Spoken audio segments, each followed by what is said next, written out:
Bonjour peuple congolais, je me présente Rismo Congo, combattant, résistant, Mvuluzi aussi, président de la jeunesse consciente congolaise, une association congolaise qui consiste à aider les jeunes qui souffrent un peu partout au Congo et en Afrique. Moi aujourd'hui je viens devant vous pour parler, on va dire, un peu de l'actualité. Quand je parle de l'actualité, c'est ce qui se passe dernièrement, c'est ce qui est en train de se passer plutôt dernièrement dans la communauté congolaise. Ça veut dire l'événement du 21 décembre que tout le monde parle, le zénith de JB Mpiana. Je parle aussi un peu des faits divers qui touchent un peu notre communauté depuis quelques temps. Dernièrement, bon, je pense que tout le monde a eu le temps de le voir, il y a eu l'annonce du concert de M. JB Mpiana par rapport au zénith du 21 décembre. Bon, il y a beaucoup de Congolais qui se sont insurgés contre ce concert-là. Des Congolais, parce que on va revenir un peu en arrière, parce que avant que les concerts soient bloqués, les gens qui s'étaient mis face à cette chose-là, premièrement, c'était des Congolais. Le mot combattant n'était même pas encore dans la diaspora et ça n'existait même pas. C'est-à-dire que moi, j'étais une des premières personnes à avoir bloqué les concerts. On avait notamment bloqué le concert de Fally Ipupa du 17 mars 2011. D'autres frères à moi, que je ne citerai pas aujourd'hui, avaient bloqué le concert de Wer Hassan et de Papa Wemba. Je vais un peu rappeler la mémoire aux Congolais pourquoi est-ce qu'on avait bloqué les concerts. Les blocages de concerts se sont faits non pas parce que nous étions jaloux des musiciens ou parce qu'on n'avait rien à faire de nos vies. Moi, pour ma part, je suis un jeune qui a grandi ici, en France, à Paris spécialement. Toute ma jeunesse, je me souviens que on était souvent, on était un peu la risée de la communauté africaine, nous les Congolais. Parce que souvent, les gens se moquaient de nous. Ah, vous les Congolais, vous mettez des crèmes éclaircissantes, vous décapez la peau, vous vous habillez bizarrement. Plein de choses que nous, du moins les Congolais, on faisait, je le trouvais, on va dire, par rapport à la vision que j'ai, en ayant vécu ici, un peu anormal. Je voyais que nos tontons, souvent, quand on était dans nos maisons, il n'y avait souvent rien à manger. Mais par contre, nos papas et nos mamans, habillés, mais comme je ne sais quoi. C'est toutes ces choses-là m'ont amené à ce que je sois un peu revendicatif par rapport à la cause congolaise. C'est que je voyais cette manière de se comporter qui était totalement anormale. Anormale pourquoi? Je m'imaginais pourquoi est-ce que nos tontons, nos tantines, au lieu d'investir leur argent dans l'éducation de leurs enfants, dans l'école, ou je ne sais pas, au pays, faire des choses concrètes. Les parents, ils étaient là, oh Yoji Yamamoto, oh J. Weston, ou je ne sais quoi. Je me disais, mais il y a un vrai souci. Surtout que nous, les Africains, on sort d'un continent qui avons beaucoup de problèmes. Il faut savoir qu'on est sorti de la dictature de Mobutu, 32 ans de dictature, où le pays a été mis par terre. Après, derrière ça, on est sorti de 7-8 ans de guerre. Même la guerre n'est pas finie officiellement. C'est qu'on avait tous ces problèmes-là. Comment est-ce que pendant qu'un pays avait autant de problèmes, les Congolais ne pensaient qu'à danser, chanter, s'amuser, pendant que notre pays était en deuil? Parce que moi, pour l'instant, j'estime que mon pays, jusqu'à maintenant, est encore en deuil. Il y a encore des enfants qui meurent à l'heure actuelle, à l'est du Congo et un peu partout au Congo. Même à Kinshasa, à l'heure actuelle, il y a des enfants qui meurent. Bon, l'actualité, pour en revenir à l'actualité, je me dis, jusqu'à maintenant, les Congolais ne sont pas en fait remis en cause, remis en question par rapport à leur comportement.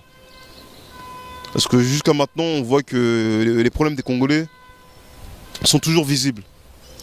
Mais en sachant que nous, on essaie de régler certains problèmes qu'il y a dans la communauté, je ne vois pas pourquoi est-ce qu'un producteur d'une autre communauté, en sachant que l'affaire des blocages des concerts est une affaire congo-congolaise. Ce n'est pas une affaire haïtiano-congolaise ou d'une autre communauté noire qui doit s'ingérer dans les problèmes du Congo. C'est ça, là où est-ce que moi j'ai mis un petit bémol par rapport au concert, c'était ça. Et après, en sachant que le peuple congolais a encore beaucoup de problèmes à régler dans sa communauté, je pense qu'il n'était pas encore temps de revenir à ces histoires de concerts. Il fallait déjà qu'on règle déjà des problèmes structurels que notre communauté a, parce que je pense que on est une des communautés à être venue depuis très longtemps ici en France. Et en étant en France, on voit un peu comment les autres communautés se comportent. Moi, je vis dans les banlieues. Je vois un peu comment les Arabes, les Hindous, les Chinois, les Blancs eux-mêmes et les autres communautés qui vivent avec nous se comportent. Je pense que ça fait au moins 40 ans que les Congolais vivent en France. Même, je crois que ça doit faire même un peu plus. Un peu plus de 40 ans que les Congolais vivent en France. Et je vois des autres communautés qui sont venues longtemps après nous. On voit les autres communautés comment elles se comportent. On a par exemple les Arabes. Les Arabes, bon, on a beau dire ce qu'on peut dire sur eux. C'est une communauté quand même qui est un peu organisée. On voit, je pense qu'une bonne partie des Congolais vivent souvent dans les cités. Et quand on voit dans les cités, les Arabes souvent font du deal, du business et ainsi de suite. Mais par rapport au fruit de leur business, des Arabes, on voit un peu le fruit de leur business. Quand je dis fruit de leur business, c'est qu'un peu partout ici en Ile-de-France, on voit, il y a des taxiphones, il y a des Grecs, des restaurants, il y a des épiceries qu'on appelle souvent les Arabes ou les Rebeux en fonction de là où est-ce qu'on vient. Mais on voit un peu la matérialisation de ce qu'ils font. On voit des chichas sur Paris. On voit que ces gens-là s'organisent pour élever leur communauté à une autre dimension, à un autre rang. C'est-à-dire qu'ils élèvent économiquement, mais socialement aussi, leur communauté. Pendant ce temps-là, nous les Congolais, qu'est-ce qu'on a fait? Argent du business, je pense qu'on est la communauté noire africaine, ici en France, qui avons fait le plus de business. C'est nous les Congolais. Un peu partout, hein. En Suisse, en Allemagne, en France, en Belgique, en Italie, en Espagne, en Angleterre. Mais quand on voit où est parti l'argent du business dans la communauté congolaise, on voit que l'argent est parti dans les vêtements, dans les femmes, dans les voitures, dans des choses qui n'ont pas en fait organisé et permis à notre communauté de structurer. Alors qu'on voit les autres communautés qui sont venues longtemps après nous. Là, j'ai parlé des Arabes. Il faut savoir que les Arabes sont ici en France depuis les années 40, même un peu avant, depuis que l'Algérie a été colonisée par les Français en 1800 et quelques, jusqu'à nos jours. On voit par exemple des communautés qui sont venues longtemps après nous, les Congolais par exemple. On voit les Hindous et les Chinois. Je ne sais pas si vous savez, les Hindous, depuis combien de temps ils sont ici en France. Mais je ne sais pas si vous vous promenez un peu sur la région parisienne. Vous allez du côté de Gare du Nord, il y a un quartier hindou qui a été investi depuis les années 90. Les Hindous. Ils ont tout un quartier qui est à eux. Les commerces leur appartiennent. Et ils font différents business. Ils ouvrent ici des start-up, des entreprises qui sont fortes en technologie, ou du moins dans les services et autres. Les Hindous sont organisés à ce niveau-là. Les Chinois ont un quartier entier à eux dans le Paris 13e. Moi, j'habite à côté, j'habite à Vitry-sur-Seine. Et Vitry 13e, c'est la frontière. C'est-à-dire que je vois les Chinois comment ils sont organisés et l'intelligence qu'ils ont mis au profit des leurs. Et non pas seulement pour l'amusement. Parce que je pense que si vous allez dans Paris, vous allez dans les boîtes de nuit, vous verrez les Chinois s'amuser. Mais quand ils viennent, il faut quand même impression. On les voit dans des grosses voitures allemandes, dans leurs voitures de chez eux. Ils font quelque chose. Ils construisent leur communauté. Et l'argent que ces gens-là acquièrent ici, en France, en métropole, du moins en Occident, c'est l'argent qu'ils réinvestissent dans leur pays. C'est-à-dire que les Chinois, quand vous les voyez habillés en Yoji Yamamoto, excusez-moi, mais ce n'est pas pour faire les flambeurs. C'est que derrière, ils ont vraiment de l'argent. Ils font quelque chose vraiment pour de vrai, pour leur communauté, pour leur pays. On voit les Chinois ici quand ils viennent. Jamais vous les entendez faire du bruit. Oh, les Chinois, ils viennent. Oh, non, ils connaissent pas ça. Mais pourtant, quand on va dans leur compte bancaire, je pense que financièrement, ils sont beaucoup plus évolués que nous. Mais on voit une communauté, comment est-ce qu'une communauté peut se construire et se structurer, s'organiser. Mais pendant ce temps-là, où les autres pensent à s'organiser, nous, peuple congolais, la seule chose qu'on a en tête, c'est quoi? C'est d'enrichir l'industrie du luxe, en sachant que cette industrie-là, que les gens investissent chez Zanetti, chez Louis Vuitton, chez Gucci, chez, par exemple, je vais vous donner une histoire. Je ne sais pas si vous avez entendu parler d'un noir américain, un jeune noir américain dernièrement, qui est parti acheter, je pense qu'il est parti acheter des lunettes dans un magasin qui s'appelle Barneys. Barneys, c'est une emblème de luxe américaine qui vendent un peu comme ici on voit avec Louis Vuitton, avec les Guerlain et ainsi de suite, ce genre de marque de vêtements. Il est parti acheter sa paire de lunettes. En sortant, la paire de lunettes coûtait cher. Il a été arrêté par la police américaine parce qu'ils ont trouvé bizarre qu'un noir aille se permettre d'acheter des vêtements de luxe, du moins un produit de luxe, en sachant qu'il était jeune. Ils l'ont arrêté, ils l'ont posé plein de questions, ils l'ont ramené au commissariat pour rien. Pour vous dire que les marques de luxe envers qui vous achetez, que vous êtes en train de remplir les poches, ces gens-là, il faut savoir qu'ils ne vous aiment pas. Balingaka Bino T. Ça, il faut le savoir. Mettez-vous en tête que quand vous allez enrichir Zanetti, Louis Vuitton, Gucci et toutes les autres marques de luxe, c'est des gens souvent qui sont négrophobes. Quand je dis négrophobe, ça veut dire qu'ils n'aiment pas la race noire et ils ne nous aimeront jamais. Parce que souvent les gens qui ont créé ce genre de marque, c'était des familles issues d'un milieu assez raciste. Parce qu'il faut savoir que les bourgeois ici en France, c'est souvent eux qui ont été les premiers esclavagistes et les premiers colonialistes. Les gens qui ont ramené la colonisation en Afrique, c'est souvent la communauté bourgeoise de l'Occident. Ça veut dire que ces gens-là ont un passif qui ne plaide pas en leur faveur envers nous. C'est souvent des gens qui n'aiment pas tout ce qu'ils appellent basané, noirs, arabes et ainsi de suite. Ça veut dire qu'en sachant ça, vous, en faisant les nègres, en allant gaspiller votre argent pour enrichir leur industrie, c'est comme si vous n'avez pas compris jusqu'à maintenant qui sont vraiment vos ennemis. Ces industriels-là, je pense que tout le monde a été choqué il y a 2 ans, quand Guerlain, il y a 2 ou 3 ans, quand Guerlain a fait une allocution à la télévision française, comme quoi il disait que les nègres n'ont jamais travaillé. En fait, en gros, ce qu'il disait, c'est que il a dénigré le fait que nos ancêtres ont été mis en esclavage, comme quoi on n'a jamais travaillé, alors que c'est nos ancêtres qui ont permis à ce que ce pays, la France, soit bâti. Parce que sans l'argent de l'esclavage, la France ne se serait jamais bâtie. Sans l'argent de la colonisation, ce pays-là ne serait jamais construit. C'est-à-dire que sans le sang de nos ancêtres, les marques que vous partez là, les Guerlain, vous montrez là, vos sapes, là, vous faites les sapeurs, n'auraient jamais pu se faire. Ça veut dire que au lieu d'être là, être dans les futilités, organisez-vous pour que demain, vous-même, devenez les Guerlain de demain.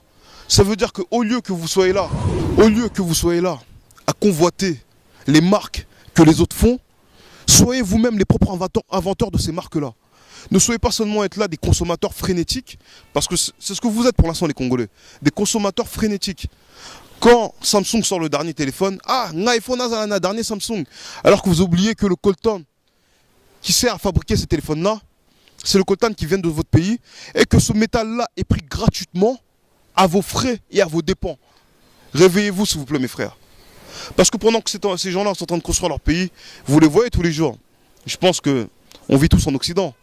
Quand vous promenez dans les grandes villes européennes, que vous soyez à Berlin, à Hambourg, à Bruxelles, à Anvers, à Paris, vous voyez les Occidentaux comment est-ce qu'ils sont.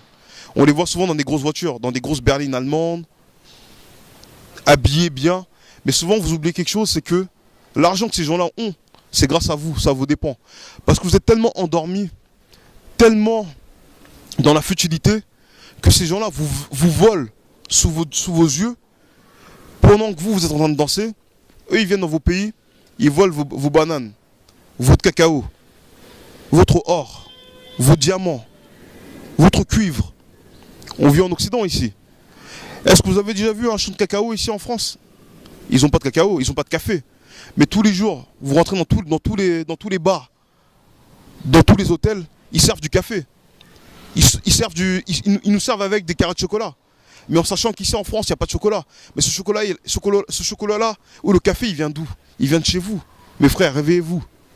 Au lieu d'être dans la futilité, Essayez de construire votre communauté. Essayez de construire votre pays pour que demain, vous ne soyez pas à être jaloux des autres. Vous ne soyez pas là à être des éternels exilés. Alors que vous avez un pays qui est riche, on voit les autres pays qui sont en train de se construire autour de nous.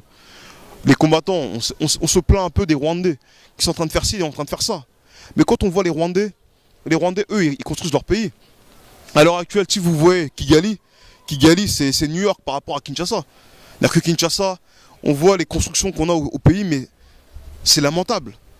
Pourquoi? Parce que le Congolais ne change pas son idéologie. Parce qu'on ne se met pas à un diapason, à un niveau où on se dit que il faut qu'on devienne mieux que ces gens-là. Il faut que l'Occident, il faut qu'ils nous prennent en respect.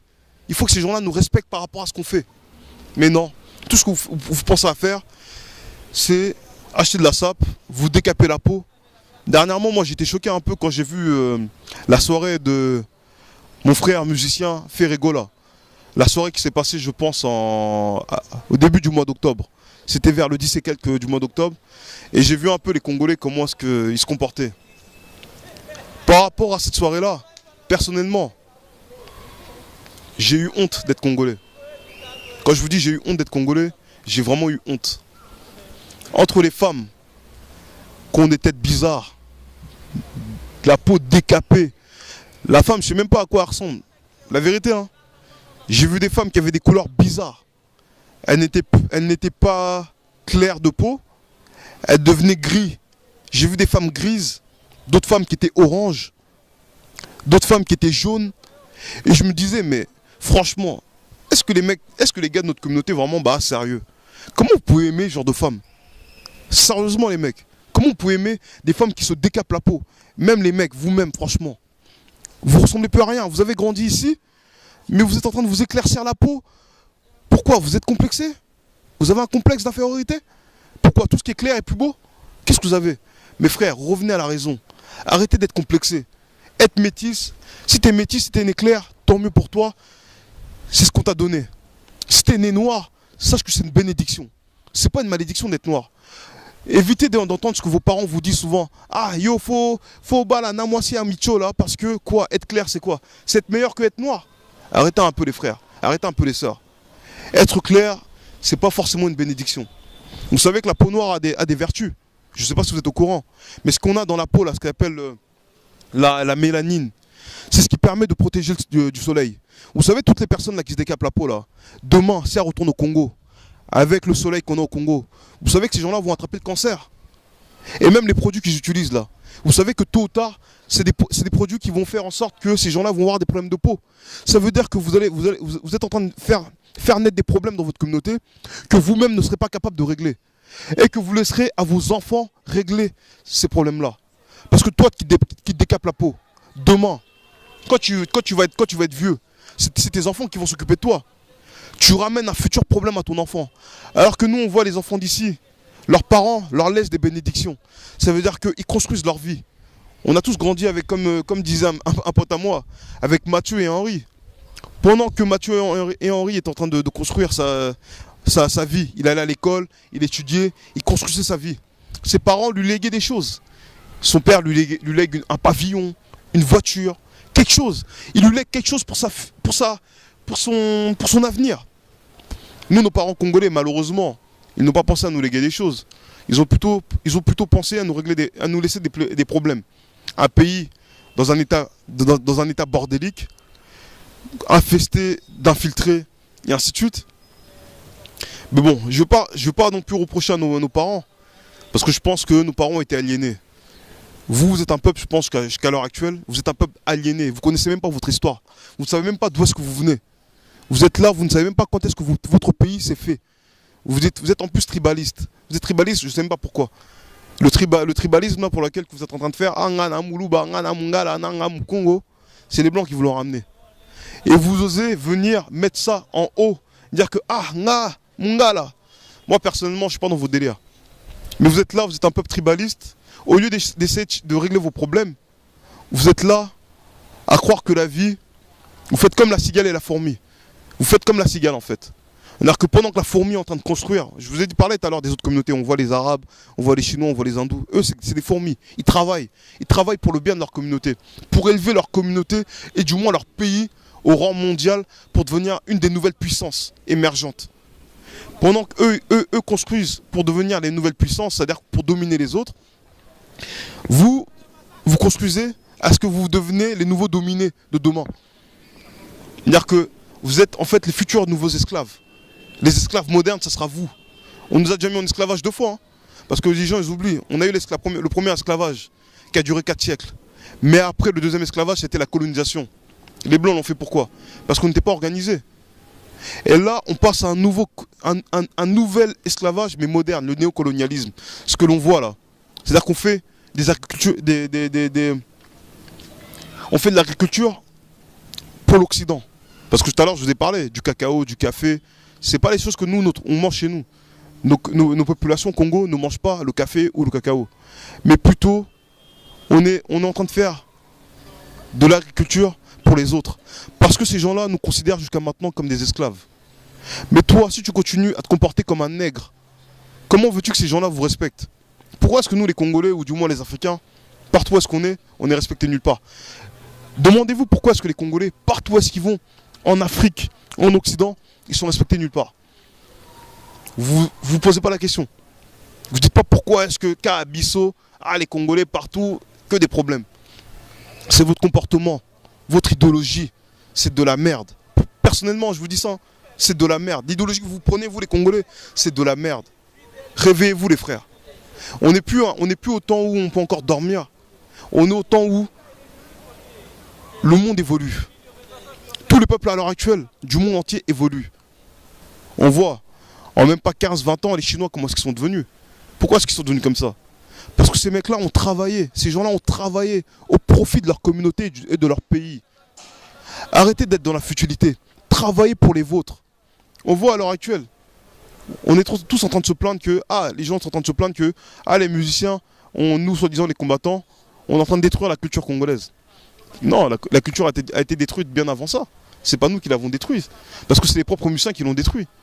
Quand vous chantez des insanités dans vos musiques, et nous, derrière, on a des petits frères, d'autres qui sont parents, comment voulez-vous que demain, ces enfants-là grandissent en étant normal? Quand ils entendent des Sima et Koli, quand ils entendent Mama Pessa Sima. Mais attendez, les musiciens, entre nous, vous chantez ce genre de bêtises. Ouais, Hassan, Jibempiana, Punda, Punda.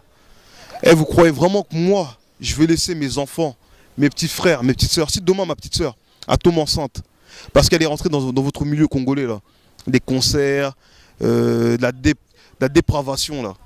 Si elle tombe enceinte à cause de vous, moi je vous le dis la vérité, je vais faire des dingueries dans la communauté. Comme je n'ai pas envie que ma famille soit perdue à cause de vous, moi personnellement je préfère carrément interdire la musique. Personnellement. Parce qu'elle n'apporte rien de bon. C'est pas une musique éducative, c'est une musique qui est plutôt destructive. Destructive, excusez-moi. Elle est destructive, pourquoi? Parce qu'elle détruit le mental de nos jeunes frères. Parce que quand vous êtes vieux, quand vous avez 15, 17, 18 ans, et vous écoutez Sima et Koli, petit faut tchaboyer. Le petit qui a 15 ans, lui il connaît pas la vie. Quand il va entendre ces chansons-là, il va croire que c'est la réalité. Mais quelqu'un qui a 30 ans, il sait que ça, c'est pas la vie. Il sait que nos femmes, nos sœurs, doivent être pris en respect. On doit respecter nos femmes. Ces petits-là ne savent pas ça. C'est-à-dire que vous êtes en train de créer une nouvelle génération qui ne respectera non pas seulement ses sœurs, mais ils ne respecteront pas aussi dans le futur leurs femmes aussi. Parce que c'est une nation qui se construit, elle se construit avec les femmes. Sans les femmes, on ne peut rien faire. Mais si vos femmes sont dénigrées et ne sont pas respectées, demain, votre communauté le ressentira. Comme on dit, l'avenir, c'est les femmes. C'est la communauté. Une nation se construit sur les femmes. Mais si vos femmes ne sont pas éduquées, ne sont pas respectées, comment voulez-vous que les autres respectent vos femmes? À l'heure actuelle, le Congo est le pays où il y a le plus de femmes violées. On n'a pas plus de femmes violées parce que nos femmes sont je ne sais quoi, non. Elles sont parce qu'ils voient que nous-mêmes, les Congolais, ne donnons pas le respect. Comment pouvez-vous vous étonner quand les Rwandais viennent massacre des villages à l'est du Congo, et ils voient après nos chanteurs chanter les insanités qu'ils chantent. Ils ne peuvent pas nous respecter. C'est à nous, premièrement, de donner du respect à nos femmes. Et c'est à nos musiciens, comme ils sont des leaders d'opinion, de donner du respect à nos femmes, à nos enfants. Parce que nos femmes, les femmes d'aujourd'hui sont les mères de demain. Si demain nos mamans ne sont pas respectées, vous voulez quoi? Que nous les Congolais, on soit insultés de fils de pute? Vous voulez qu'on dise dans la rue quand on voit les Congolais, ah ouais, toi t'es un Congolais et ta mère c'est une pute? Pardon, je ne veux pas entendre ça demain. Je ne veux pas que les autres communautés voient les femmes de notre communauté comme des salopes ou comme des putes. Parce que je vois à l'heure actuelle la dépravation, comme on est en train de... Les femmes n'ont même plus de respect d'elles-mêmes, n'ont même plus de dignité. Je vois pratiquement toutes les femmes de la communauté, quand elles s'habillent avec des choses transparentes, on voit leurs seins, on voit leur... Je me dis, nous on n'est pas des Américains. Si les Américains, si les femmes noires américaines veulent faire ce genre de choses, il faut savoir qu'elles, elles ont une histoire. Il faut savoir que ça a été un peuple qui a été mis en esclavage.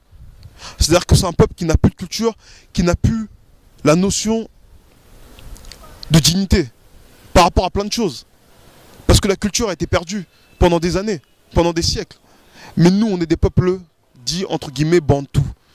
C'est-à-dire que Muntu, être humain, la conscience de l'homme, c'est celle que Dieu nous a donnée. C'est-à-dire que tu ne peux pas venir en étant normal et te dire que là où il y a des petits-enfants, tu viens avec des trucs transparents et tu montes ton corps devant tout le monde. Il faut que tu te respectes toi-même. Si toi, ma soeur, tu ne te respectes pas, il faut savoir que les hommes ne te respecteront pas. Nous, les hommes, on est comme ça.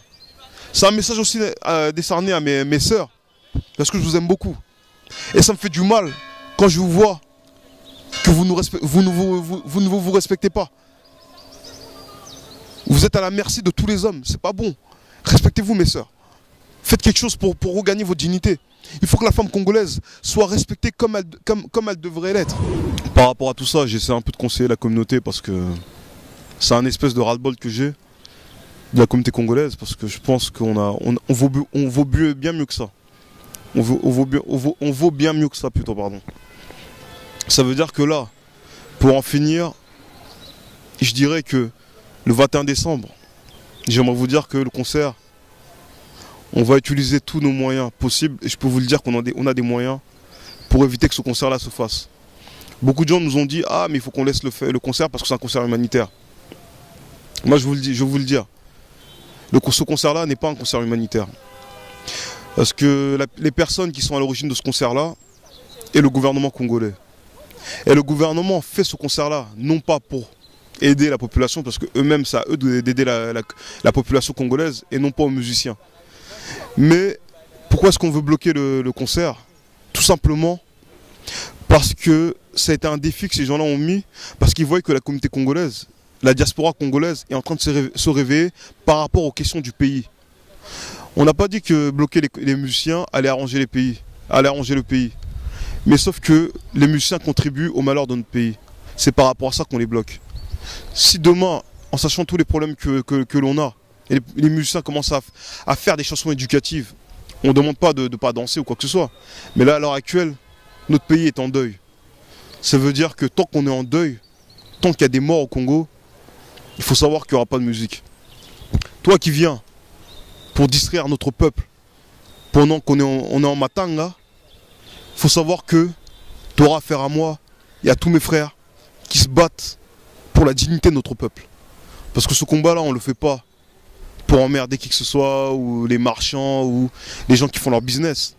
On le fait par rapport à la dignité de notre peuple, le peuple congolais et le peuple noir en général. Ça veut dire que j'espère que vous m'aurez entendu. Je suis votre frère, je ne suis pas votre ennemi, j'ai pas de raison d'être votre ennemi. Et vous inquiétez pas, on est ensemble et on aura tant de discuter pour ceux qui veulent discuter. Ingeta mes frères, on est ensemble.